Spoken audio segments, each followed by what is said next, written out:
Apocalipse capítulo 5, então, amados, a palavra do Senhor diz assim, como você sabe, hoje é ceia do Senhor, e Deus já tem me dado essa palavra há um tempo, e eu quero compartilhar isso com você. Diz então a palavra do Senhor, deixa eu baixar aqui, para ficar melhor. Caiu, mas segurou. Diz assim a palavra do Senhor, Apocalipse. Eu estou na minha versão aqui, é King James. Vou ler nessa versão primeiro e depois leio na minha. Então vi na mão direita daquele que está sentado no trono um livro em forma de rolo, escrito de ambos os lados e selado com 7 selos. Verso 2. Vi um anjo poderoso proclamando em alta voz: quem é digno de romper os selos e de abrir o livro? Mas não havia ninguém, nem no céu, nem na terra, nem debaixo da terra, que pudesse abrir o livro, ou sequer olhar para ele. Eu chorava muito. Quem chorava muito? João. João era apóstolo. O apóstolo João, ele escreveu esta carta e ele recebeu essa visão, essa revelação. Então João chorava muito, porque não havia ninguém que fosse digno de abrir o livro e de olhar para ele. Então um dos anciãos me disse: não chore, eis que o leão da tribo de Judá, a raiz de Davi, venceu para abrir o livro e os seus 7 selos. Depois vi um cordeiro que parecia ter estado morto, em pé no centro do trono, cercado pelos 4 seres viventes e pelos anciãos. Ele tinha 7 chifres e 7 olhos, que são os 7 Espíritos de Deus enviados a toda a terra. Ele se aproximou e recebeu o livro da mão direita daquele que estava sentado no trono. Ao recebê-lo, os 4 seres viventes e os 24 anciãos prostraram-se diante do cordeiro. Cada um deles tinha uma harpa e taças de ouro cheias de incenso, que são as orações dos santos. E eles cantavam um cântico novo: tu és digno de receber o livro e de abrir os seus selos, pois foste morto e com teu sangue compraste para Deus toda a gente, ou gente de toda tribo, língua, povo e nação. Tu os constituíste reino e sacerdotes para o nosso Deus, e eles reinarão sobre a terra. Então olhei e ouvi a voz de muitos anjos, milhares e milhares e milhões, em outras versões tem miríades e milhares. Eles rodeavam o trono, bem como os seres viventes e os anciãos, e cantavam em alta voz. Eu quero que você agora proclame essa palavra, porque a palavra do Senhor precisa ser proclamada. Amém. Muitas vezes a gente fica acanhado, fica assim, mas quando você proclama a palavra, você está exaltando, glorificando o nome do Senhor. 2, 3. Digno é o cordeiro que foi morto de receber poder, riqueza, sabedoria, força, honra e glória e louvor. Amém. Aleluia. Verso 13. Amém. Depois ouvi todas as criaturas existentes no céu, na terra, debaixo da terra e no mar, e tudo que neles há, que diziam: aquele, vamos juntos, 2, 3. Aquele que está sentado no trono e ao cordeiro seja o louvor, a honra, a glória e o poder para todos sempre. Amém. Glória. É assim que nós precisamos proclamar a palavra, amado.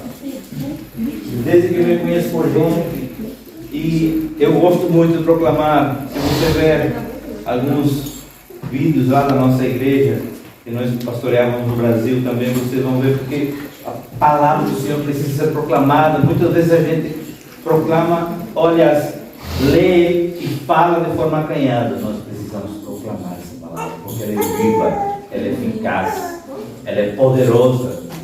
Amém. Ela transforma, ela liberta, ela restaura, ela cura.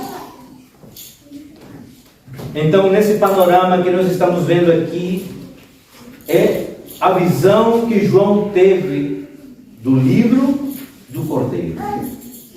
O Senhor, assentado no trono, Ele é digno de louvor, mas também podemos ver que não existe nenhum homem que se achasse digno de abrir esse livro. E aí justamente nós vamos ver, não precisa abrir, nós vamos ler agora, mas quando você estiver em casa, depois você leia o livro de Daniel, no capítulo 7, a partir do verso 9, você vai ver uma similaridade em relação a esse texto. Vocês sabem que Daniel também é um profeta que ele dá um panorama sobre o futuro.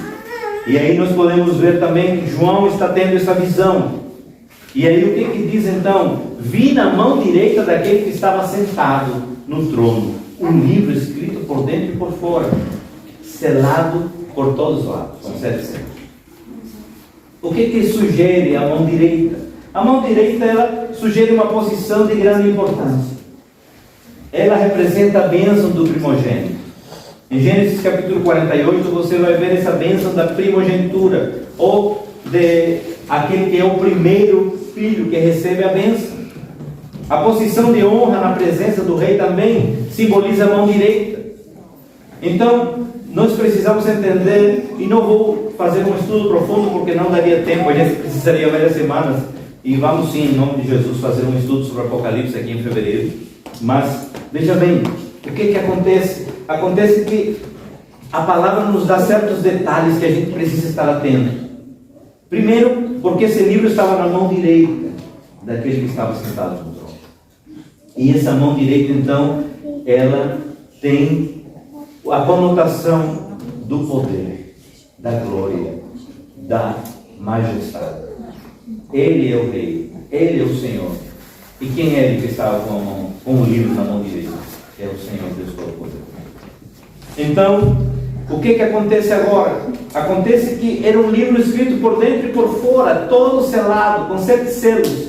O livro seria, claro, não seria um livro como hoje nós conhecemos a Bíblia, assim, nesse formato, mas ele fala um rolo. Por quê? Porque antigamente era um pergaminho, e era um rolo, e estava selado.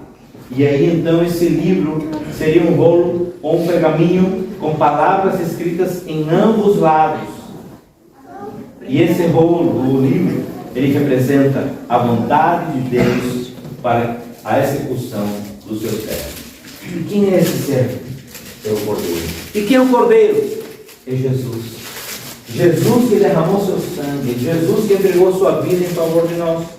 Só que até esse momento da visão, João apenas estava vendo o livro que estava na mão direita do Deus Todo-Poderoso e o livro. E o Deus Todo-Poderoso na sua mão. Mas agora vem outra informação. Verso 2: vi também um anjo forte que proclamava em grande voz: quem é digno de abrir o livro e de desatar os céus? Olha, em Apocalipse, mais ou menos em 3 oportunidades vai aparecer essa conotação de anjo forte, como um servo de Deus.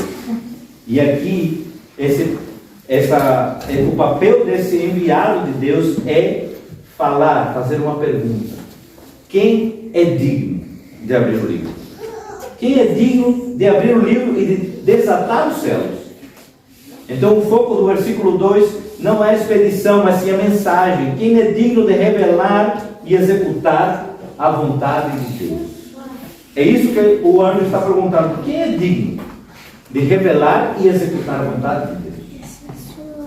E aí então nós vamos ver que João, ele vai ter um choque. Um choque que todos nós teríamos. Imaginem que você ganhou uma herança e esse conteúdo dessa herança está num livro, só que esse livro está guardado debaixo de 7 chaves. E alguém chega para dizer a você: olha, Donovan, você tem aqui uma herança, te dou essa herança, agora te vira, porque está fechada em 7 chaves. E aí vão dizer: mas ninguém tem as chaves. É um negócio para pirar, não? Você diz: meu Deus, que herança é essa? Será que é 1 milhão de euros? Será que é uma casa? Será que é um carro? Que herança é essa? Então quando João escuta isso, ele escuta e diz assim: olha, não tem ninguém que é digno ele começou o quê? Chorar. Eu acredito que Donovan também choraria, né? Cadê a herança, meu Deus? Dá a herança aí, mas nada. Bruno já pegaria a marreta para tentar arrumar, mas não tem jeito. Tem que ser no chave. E aí então, nós precisamos entender. Outra informação que no verso 3 diz: ora, nem no céu, nem sobre a terra, nem debaixo da terra, ninguém poderia abrir o livro, nem mesmo olhar para ele. Agora que deu errado mesmo. Não tem jeito. Sabemos que Deus poderia ter apresentado essa resposta imediatamente, mas Ele primeiro deixa João e os seus futuros leitores, ou seja, nós também, verem a situação desesperançosa, desesperada do homem, porque se dependesse de nós, não conseguiria. É isso que Deus está dizendo, meu filho, não tem ninguém aqui na terra que seja aqui. Não tem ninguém. E aí então esse trecho nos ajuda a entender o propósito do Velho Testamento, do Antigo Testamento. Quando Adão e Eva pecaram, aí veio o pecado original, aí todos nós já nascemos com essa semente pecaminosa. Deus obviamente poderia ter resolvido isso de uma maneira imediata, mas Ele quis mostrar à humanidade que não dependia de nós, nem depende de nós. Mas Ele disse: eu tenho a solução. O que Ele vai dizer? Primeiro, Paulo entendeu isso, tanto que em Romanos 3:23 diz assim: olhe, pois todos pecaram e carecem da glória de Deus. O mesmo Paulo vai falar em Romanos capítulo 7, graças a Deus por Jesus. E graças a Deus mesmo. Se você e eu entendermos esta manhã que tudo é graças a Deus que enviou seu Filho unigênito para nos salvar. E aí vem o verso 4 desse texto, desse capítulo 5 que estamos lendo do Apocalipse.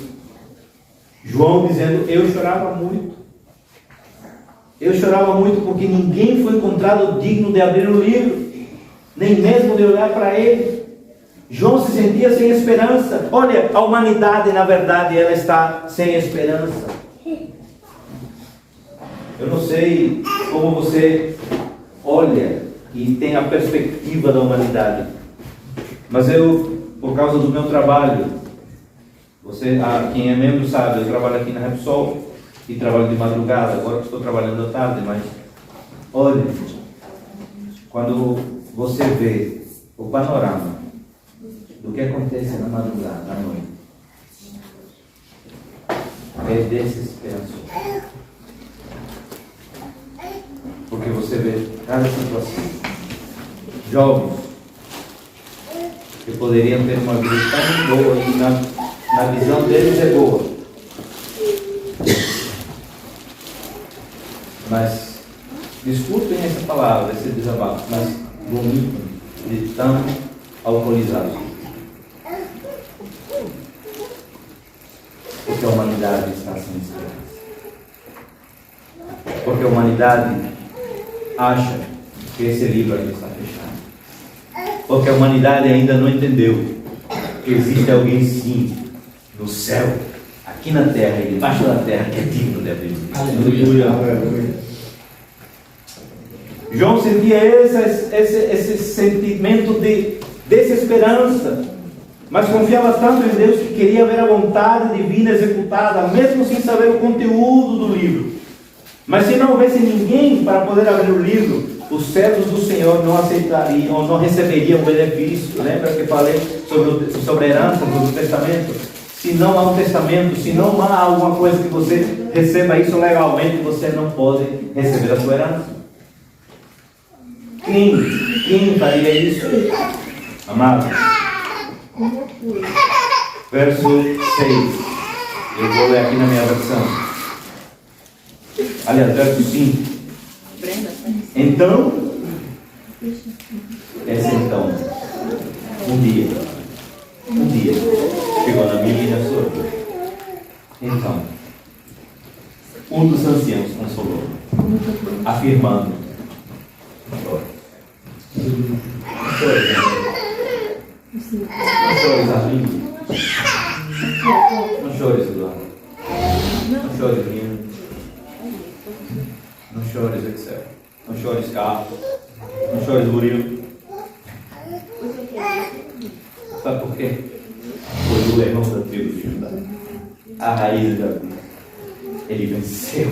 Amém. Para abrir o livro, Aleluia, e olhar para ele. Glória a Deus. Vocês também me conhecem e sabem que eu sou chorão, né?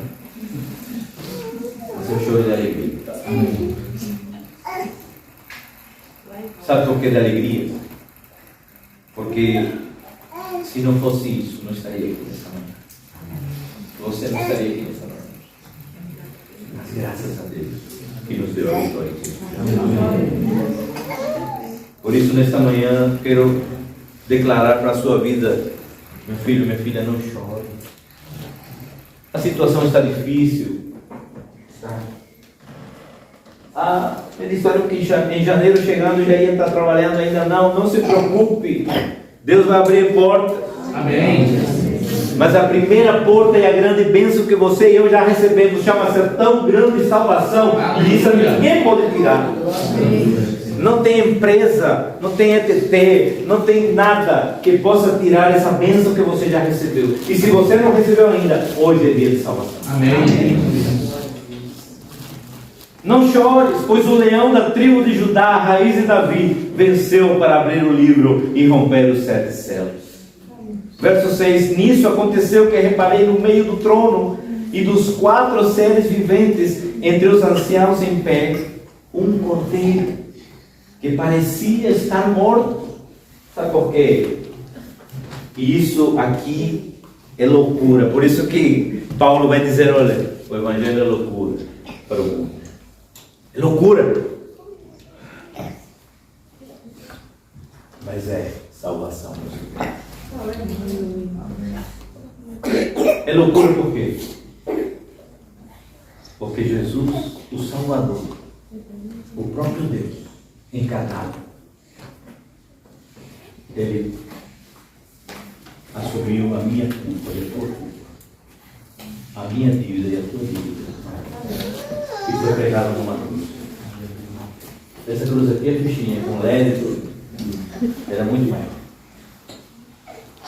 Ele foi pregado com cravos, foi açoitado, cuspido, humilhado,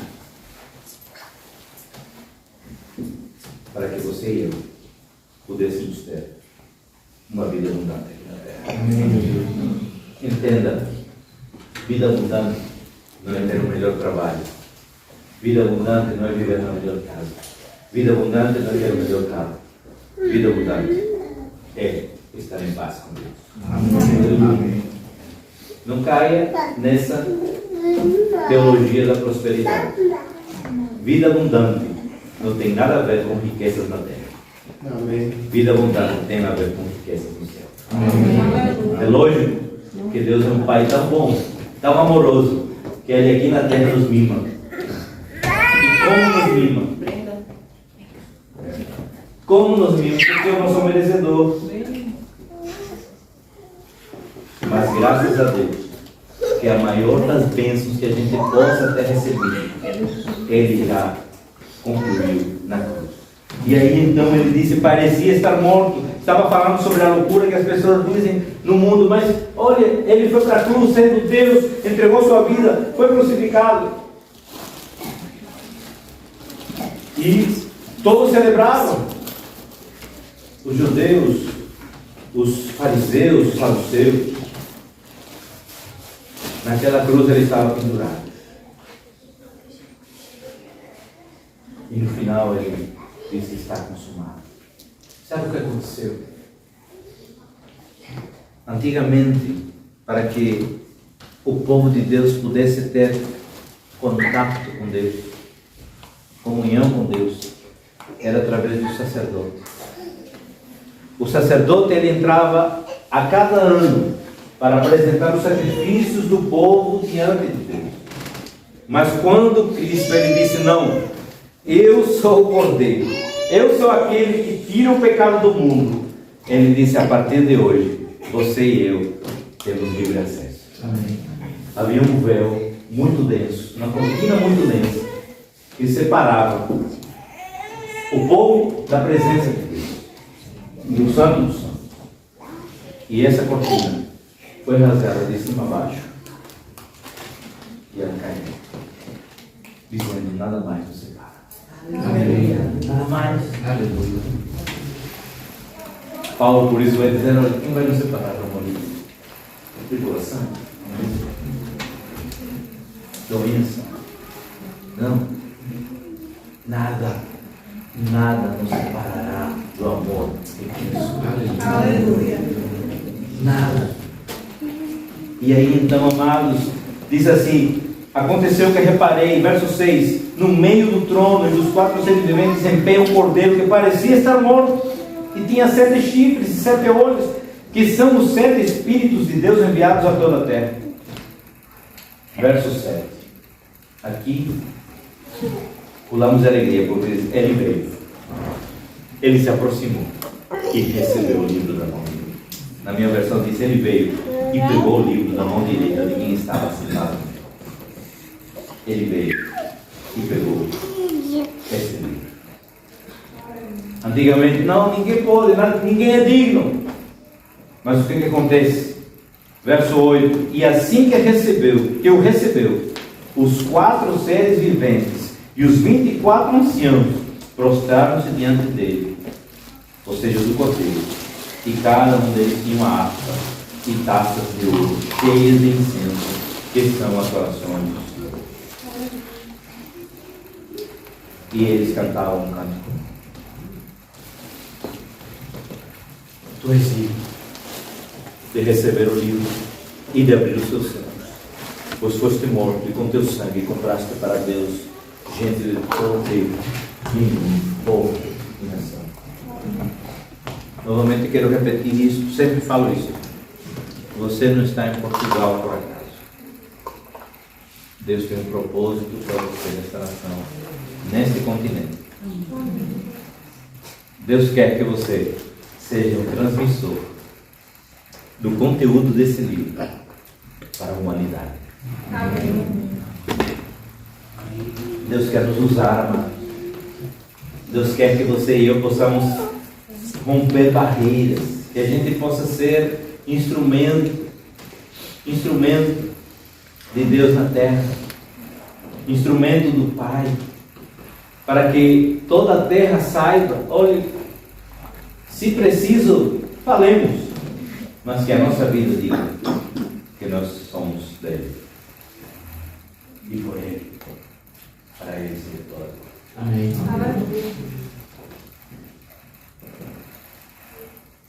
Tu és digno de tomar o livro e de abrir os seus céus, porque foste morto e com teu sangue compraste para Deus homens de toda tribo, língua, povo e nação. Verso 10: tu os constituíste reino e sacerdotes para o nosso Deus, e assim reinarão sobre a terra. Entenda outra coisa importante. Sabe por que essa palavra nos dá uma amplitude? Você também tem dentro do seu DNA em Cristo uma realeza. Mas isso não é para pisar nos outros. Não, isso é para dizer que você é irmão de Deus. Amém. Reino e sacerdote. Essa realeza, ela não quer dizer que você agora é mais do que os outros. Não, é que você é um irmão mais novo de Cristo. E o sacerdote é porque agora você não precisa mais. E todo ano, perante o sacerdote, para apresentar que o sacerdote possa entrar no Santo dos Santos, você já é o sacerdote. Isso significa agora, no bom cristão brasileiro, que você não precisa do pastor para que ele ore, porque a oração do pastor é maior, é melhor. Não. A sua oração é válida. Você é o seu sacerdote. Amém. Aleluia. Muitas vezes a gente olha assim, não, porque a oração do pastor, olhe, a oração do pastor, e se for no dia de trabalho, talvez não tenha nem a mesma eficácia da sua. Mas a sua oração, ela pode fazer também efeito. Por quê? Porque você também é sacerdote. Amém. E aí vem uma doutrina que nós acreditamos no sacerdócio de cada cristão. Você é sacerdote. Não precisa ser consagrado pastor. Você já é pastor, pastora da sua vida.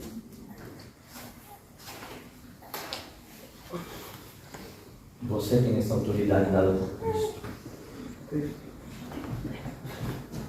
Mas como assim?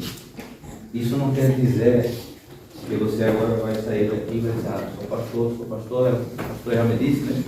Não, você é da sua vida. Se você é homem da casa, da sua família, a sua esposa é auxiliar, é aquela que lhe ajuda. Você tem que ser a mulher sábia.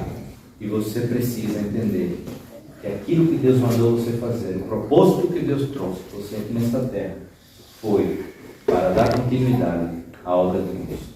Amém. E dar continuidade à obra de Cristo quer dizer o quê? Espalhar o amor de Cristo. Fazer discípulos de Cristo por todas as nações. Foi isso que Cristo veio fazer.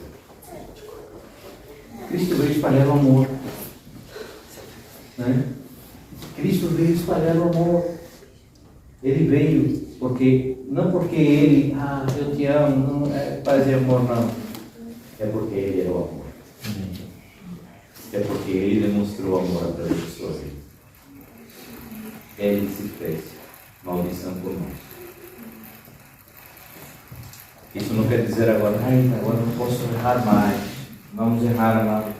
Vamos pecar, estamos aqui nessa terra. Mas o nosso objetivo, nossa tarefa, digamos assim, é tentar pecar menos a cada dia. Sabe o que significa o pecado? Errar o alvo. Então a gente precisa cada vez mais praticar mais aquilo que a palavra diz para poder acertar a cada dia o meu alvo. Quem é o meu alvo? O meu alvo é Cristo. O meu alvo é ser parecido com Cristo. Porque ser discípulo de Cristo é ser parecido com Cristo. E nós precisamos entender uma coisa, e muitas igrejas estão, lamentavelmente, falhando nisso, e nós precisamos entender que uma igreja precisa retornar à vontade de Deus. Nós não precisamos fazer convertidos, nós precisamos fazer discípulos. Amém. Porque as igrejas muito se preocupam com quantidade. Novamente eu repito, estou feliz, alegre demais por esse problema santo. Daqui a pouco não tem mais cadeira. Mas olha, não me chama a atenção os números. O que me chama a atenção é a qualidade. Porque sem qualidade, olha, podemos ser a maior igreja de Portugal, da Europa, mas que não seja sem qualidade, só em quantidade, só quantitativo, não. Porque na qualidade a gente vai crescer na quantidade natural. Amém. Então Deus quer que nós sejamos uma igreja de qualidade. Como uma igreja de qualidade, pastor? A igreja de qualidade é uma igreja que se parece mais à igreja primitiva. É uma igreja que volta aos princípios. É uma igreja que entenda que é na simplicidade. É simples. A gente que complica as coisas.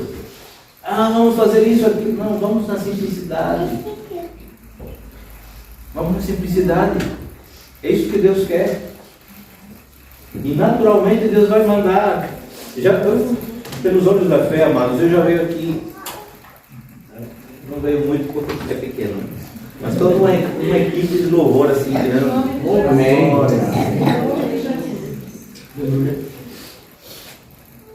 Com certeza vamos a outros lugares, né? Porque aqui ainda está ficando pequeno. Mas olha, imagine, né? Pelos olhos da fé já veio isso, mas não que isso me chame a atenção. É porque Deus vai mandar naturalmente. Amém. Naturalmente. Amém. Naturalmente Deus vai mandar os capacitados. Deus é o maior interessado em que sua obra ela seja bem sucedida. E olha que eu digo assim, olha, eu gosto de fazer para o Senhor, apesar de ser simples, mas com excelência. O melhor. O melhor. Por quê? Porque para o Senhor é o melhor. E nesse quesito eu sou muito chato. Olha, se não deu certo, eu mesmo pego o violão e toco, mesmo arranhando, mas porque eu digo, Senhor, se é para o Senhor. Olha, eu olhava assim, eu estou fugindo um pouco, mas vou olhar. Quando a gente vai para esses shows aí no mundão, o som não é o melhor, os instrumentos não são os melhores, por que para Deus a gente não vai fazer o melhor? Temos que fazer o melhor, amado. Falando nisso, vá orando, porque a gente quer uma estratégia aí, já foi falado aí de uma feijoada, para a gente comprar o nosso som. Então vamos orar, Deus vai nos dar, em nome de Jesus, essa estratégia. Somos uma igreja pequena ainda, mas eu creio que se formos comprar, Deus vai nos dar o melhor. O melhor que seja para esse tempo. Se formos em outro, Deus vai nos dar o melhor para o outro tempo maior. Mas um passo de cada vez. E Deus vai nos abençoar. E Deus vai usar você e vai usar para que a gente possa expandir o reino. Amém. Feche seus olhos. Abaixe sua cabeça. Pai amado, nós queremos louvar o Teu nome, te agradecer e engrandecer, Senhor, pela Tua fidelidade, pelo Teu amor, pela Tua graça. Amém. Pai, pela Tua palavra que é viva, que é eficaz, Senhor. Pai amado, nós acabamos de ver, Senhor, essa história tremenda, essa visão que o Senhor deu ao Teu filho João. Muitas vezes nós também, Pai amado, olhamos assim e estamos em perspectivas. Quantas vidas lá fora então ficam dessa maneira? Mas, Pai, queremos te agradecer. Porque apesar de todas essas circunstâncias, de todo esse panorama que assola a humanidade, o Senhor trouxe a solução. Pai, essa solução é definitiva. Não é nada paliativo, não é gambiarra, não, é definitiva. O Senhor enviou o seu Filho para que morresse numa cruz, mesmo sem merecer, mesmo sem ter pecado. Mas Ele assumiu a nossa culpa, Ele assumiu o nosso pecado, Ele assumiu a nossa maldição. E Ele entregou sua vida na cruz, derramou seu sangue. Por isso, Pai, quero te agradecer. Te agradeço, Senhor, pela tão grande salvação. Te agradeço pela tão maravilhosa graça. Te agradeço pelo teu infinito amor. Te agradeço, Pai, junto com a tua igreja, porque o Senhor tem feito maravilha, mesmo sem merecer. Oh, Senhor, graças te damos, Pai. Eu não sei se nesta manhã tem alguém que ainda não experimentou na sua vida essa salvação tão maravilhosa, essa tão grande salvação. Deixe-me dizer a você, enquanto a igreja está em intercessão, olha, não existe uma bênção maior. Não existe nada que possa se comparar a gente entender as escamas espirituais caírem e a gente possa ver, enxergar esse trono tão maravilhoso que é o trono da graça.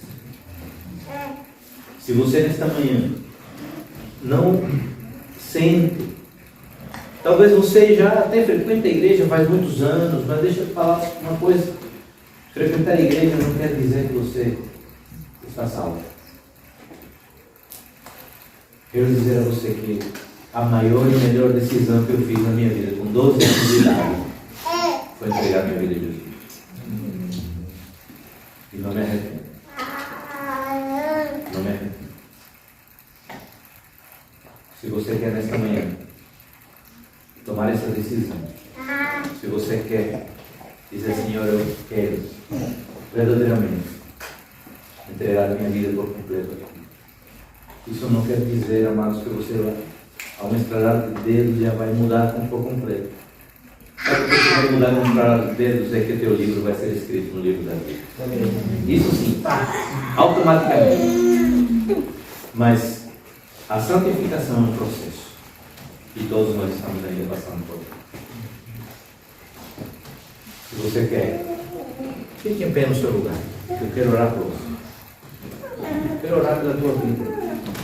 Para que Deus possa reconectar você ao seu propósito. É reconectar você àquilo que Deus criou você para ser e fazer. A partir do verso 23, a palavra do Senhor diz assim, então, 1 Coríntios capítulo 11, a partir do verso 23. Pois eu recebi do Senhor o que também vos entreguei. Que o Senhor Jesus, na noite em que foi traído, tomou o pão e logo, após de haver dado graças, o partiu e disse: isto é o meu corpo que é dado por vós. Fazei isto em memória de mim. Do mesmo modo, depois de comer, ele tomou o cálice e declarou: este cálice é a nova aliança do meu sangue.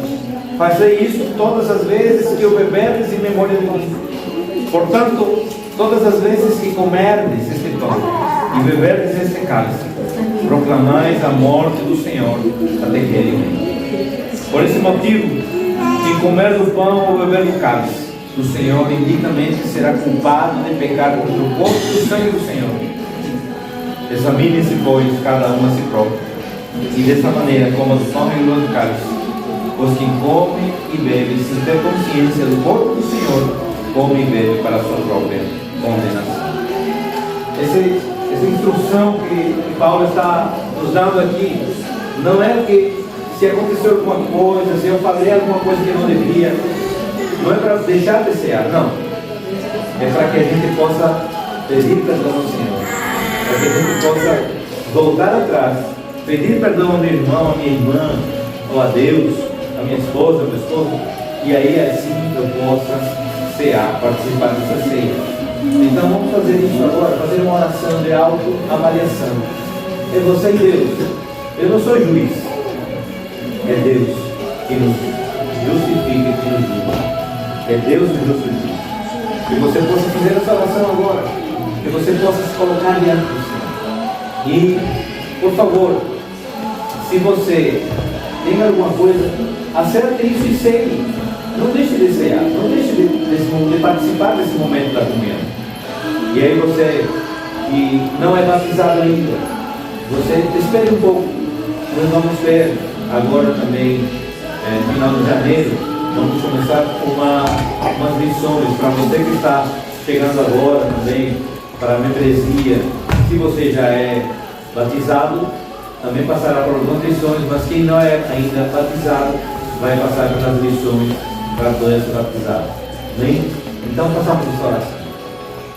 Uma oração pessoal. Faça essa oração de autoanálise diante do Senhor.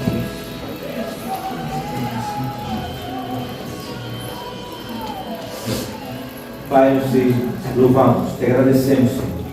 Primeiro te agradecemos pela tão grande salvação. Te agradecemos pelo sacrifício na cruz do Calvário. Te agradecemos, Pai, porque apesar de nós, o Senhor nos amou com amor eterno. E nesta manhã queremos pedir perdão, Pai, pelos pecados. Sejam eles, Pai, através de palavras, de atitudes, de ações, até de missões. Que o Senhor nos perdoe. Faça o teu sangue sobre nós, nos purifique. Estabeleça a nossa comunhão, ou com o Senhor, ou com nossos irmãos. E que possamos, Senhor, desfrutar, participar desse momento de comunhão. Porque não é um momento apenas que nos lembra da morte, mas também nos dá a consciência que o Senhor voltará. E por isso, como igreja, podemos declarar Maranata. Ora bem, Senhor. Em nome de Jesus. Amém. Vamos ficar em pé, amados.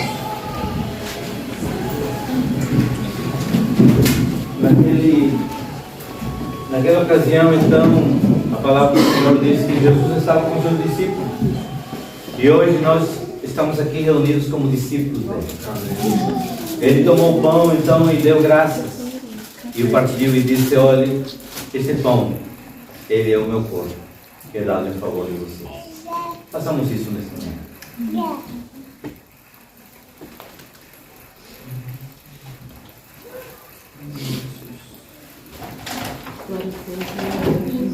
Glória a Deus, Senhor. Te agradecemos, Pai, pelo teu sacrifício, porque teu corpo foi esmagado, moído em favor de nós. Graças te damos, Senhor.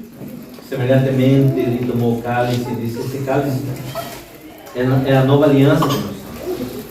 Façamos isso também nessa manhã. Participemos do sangue de Cristo.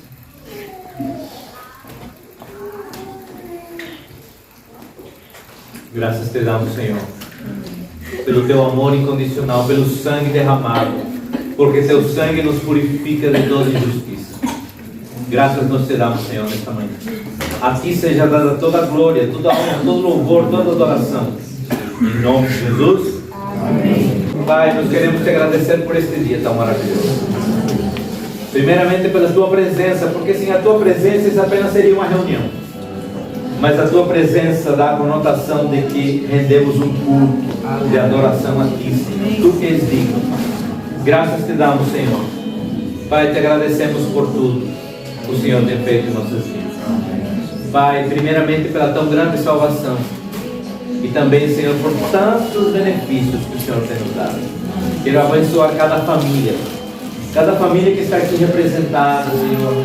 Aqueles que vieram pela primeira vez, estão pela primeira vez aqui, Senhor, que o Senhor derrame graça sobre suas vidas. Que o Senhor abra portas. Abre portas para aqueles que precisam, Senhor, portas de emprego. Abre portas para aqueles que precisam portas de uma morada, moradias. Abre portas, Senhor, para aqueles que estão precisando, Senhor, de uma bênção, que para eles muitas vezes é inatingível, mas que o Senhor possa mostrar que o Senhor é o Deus de toda a terra, poderoso, que ainda hoje faz maravilha. Pai, em nome de Jesus. Ou também queremos pedir, Senhor, que o Senhor esteja restaurando o relacionamento, que o Senhor esteja fazendo coisas novas no nosso meio. Que o Senhor venha, Pai, nos dar sabedoria cada dia, para poder agir da maneira correta, dar as palavras certas, para poder falar aquilo que o Senhor tem nos dado, no tempo certo, na oportunidade certa. A ti seja dada toda a glória, Pai, toda a honra, todo louvor, toda a adoração. Que o amor de Deus, a graça, as doces consolações e a comunhão do Espírito Santo de Deus seja com a tua igreja. Aqui está a igreja local e a tua igreja que está espalhada na face da terra. E a tua igreja diz: amém. Deus abençoe. Nos vai dar um abraço a seu irmão.